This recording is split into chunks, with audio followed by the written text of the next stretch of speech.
착한 사람은 성공할 수 없다고들 합니다. 누군가는 성공하고 누군가는 실패하는 것이 세상의 이치라고도 합니다. 하지만 여기 모두가 잘 먹고 잘 사는 회사가 있습니다. 회사 안의 직원도 회사 밖의 동네 사람도 잘 먹고 잘 사는 동네가 있습니다. 다 같이 잘 먹고 잘 사는 동네를 만드는 기업, 성심당입니다.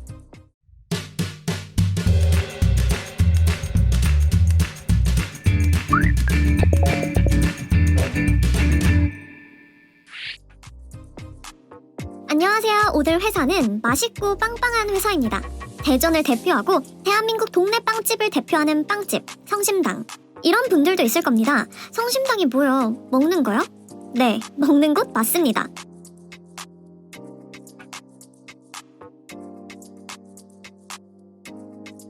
성심당은 1956년 설립되어 무려 60년이 넘는 세월 동안 대전 사람들의 사랑을 받아온 대전 로컬 빵집입니다.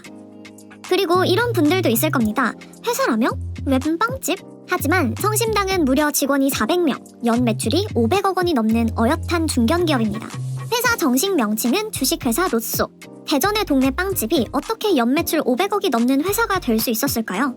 성심당은 성심당을 좋아하는 빵덕들과 성심당에서 일하고 싶어하는 취준생들뿐만 아니라 식료품 업계와 유통업계 취직을 꿈꾸는 취준생들이라면 모두 한 번쯤 살펴보면 좋을 사례입니다. 프랜차이즈 왕국, 대한민국에서 비프랜차이즈로 살아남아 매년 성장하고 있는 기업, 성심당 자체가 하나의 브랜드가 된 기업, 그들은 어떻게 성공했을까요? 1956년 허름한 천막에서 찐빵 장사를 시작할 때부터 빵 300개를 만들면 200개는 팔고 100개는 이웃에게 나누어 주었습니다. 남는 빵을 모두 나누어 줘버리니 매일 아침 빵을 새로 구워 팔 수밖에 없었고 자연스레 신선한 빵을 팔 수밖에 없었죠. 매일매일 갓 구운 신선한 빵의 맛에 사람들이 모여들었고 나눔이 더 많은 빵을 만들고 팔게 하는 선순환이 만들어졌습니다. 성심당 덕분에 대전에는 굶는 사람이 없다는 말까지 있을 정도였다고 합니다. 그리고 지금도 여전히 매달 3천만 원어치에 달하는 빵을 기부하고 있습니다. 성심당의 경영 이념은 모든 이가 다 좋게 여기는 일을 하도록 하십시오입니다. 모든 사람에는 이윤을 가져다주는 고객뿐만 아니라 돈을 주고 고용한 직원들도 포함되어 있는데요. 이윤의 15%는 반드시 매분기 인센티브로 나눠주며 사내 식당에서는 언제든 풍족하고 맛있는 식사를 할 수 있습니다. 어학 등 자기개발을 지원해주는 것은 기본, 때때로 해외 유명 베이커리 셰프를 초대해 베이킹 세미나를 개최하기도 합니다. 성심당에서 빵을 배워 독립하는 직원을 도와주기까지 하는데요. 그런데 정말 이게 성공 비결일까요? 그냥 마케팅 잘하고 영업 잘해서 성공한 거 아닐까요? 직원에 대한 투자가 정말 기업에게도 이익이 되었을까요? 2005년 1월 22일 토요일 저녁 미사를 마치고 나오던 성심당 이명진 대표의 눈에 불에 휩싸인 성심당이 들어왔습니다. 옆 건물에서 옮겨온 불이 성심당을 통째로 집어삼키고 있었죠. 대기업 빵집이 하루가 멀다 하고 숨통을 조여오고 무리한 프랜차이즈 시도가 실패로 돌아가면서 빚까지 잔뜩 지고 있던 상황. 이명진 대표는 불길을 보며 성심당의 끝을 예감했습니다. 할 만큼 했다. 이제 정말 끝이구나. 그런데 다음날 아침 뜻밖에도 직원들이 먼저 잿더미가 된 가게를 뒤지기 시작했습니다. 아직 망가지지 않은 집기를 찾고 중고 제빵 기계를 사와 그나마 멀쩡한 구석에서 빵을 굽기 시작했습니다. 잿더미 속 우리 회사, 우리가 일으켜 세우자 라고 써붙이고 팔을 걷어붙였습니다. 그렇게 엿새 만에 다시 구워낸 빵을 대전 사람들이 하루 종일 줄을 서 사갔습니다.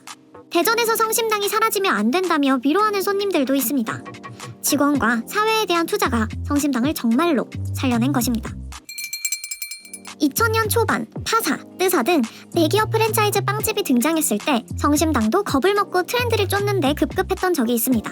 성심을 뜻하는 프랑스어 Sacré-Cœur를 써놓고 고급 빵집을 흉내내기도 하고 점포수를 확장하며 프랜차이즈화를 시도하기도 했습니다. 하지만 화제를 계기로 성심당 다음에 대해 다시 생각하게 되었다고 합니다. 사람들이 왜 성심당을 찾는가? 성심당은 어떤 곳인가? 물론 많은 사람들이 고급빵, 새로운 빵, 찾기 쉬운 프랜차이즈 빵집을 찾아가기도 합니다. 하지만 때때로 투박하지만 평범한 빵을 다시 찾게 되죠. 성심당을 찾아오는 건 성심당에서는 항상 그런 빵을 만날 수 있기 때문이라는 것을 깨달은 겁니다. 큼지막한 빵, 저렴한 가격, 마음껏 시식할 수 있는 푸근한 동네 빵집. 그 뒤로 성심당은 변함없는 그대로의 모습을 고집하고 있습니다. 대기업에서 돈을 싸들고와 유혹해도 대전 분점 몇 곳에만 집중합니다. 한마디로 고객의 니즈에 대한 정확한 분석을 토대로 고객을 만족시킨 거죠. 프랜차이즈와의 차별화를 통해 틈새 고객을 집중 공략했다고도 할 수 있고요. 성심당은 성심당 다움을 지키기 위해 노력하지만 그것이 그 자리 그대로 머물러 있다는 뜻은 아닙니다. 끊임없이 새로운 메뉴를 고민하고 내놓습니다. 푸근하지만 새로운 모습을 한 메뉴도 고민하는 거죠. 브랜드 아이덴티티를 지키며 변화를 꾀한다고 해야 될까요? 몽블랑 데니쉬의 착안에 만든 보문산 메아리, 그 시절 동네 빵집에서 봤던 것 같은 하지만 너무나 맛있는 토요빵 등 히트 상품도 새롭게 탄생했습니다. 새로운 브랜드도 고민합니다. 경양식집 테라스키친, 과자점 옛맛 솜씨, 케이크만 전문적으로 취급하는 케이크 부티크 등을 통해 수익 다각화를 꾀하고 있죠. 아, 이거 돈 받고 만든 거 아니냐? 왜 이렇게 좋은 얘기만 함? 하는 분들도 있을 겁니다. 그냥 만들었습니다. 캐치랩 담당자가 빵순이이긴 하지만 그냥 성심당 빵 먹다가 만들고 싶어서 만들었습니다. 냉정하고 날카로운 비판을 하려고 했는데 할 거리가 딱히 없더라고요. 따뜻한 마음에 맛있기까지 한 성심당 당신은 정말. 그래서 결론이 뭐냐고요? 캐치랩 잘 돼서 성심당 빵 매일 먹고 싶습니다. 토요빵 너무 맛있어요. 여러분 토요빵 드세요. 2번 드세요.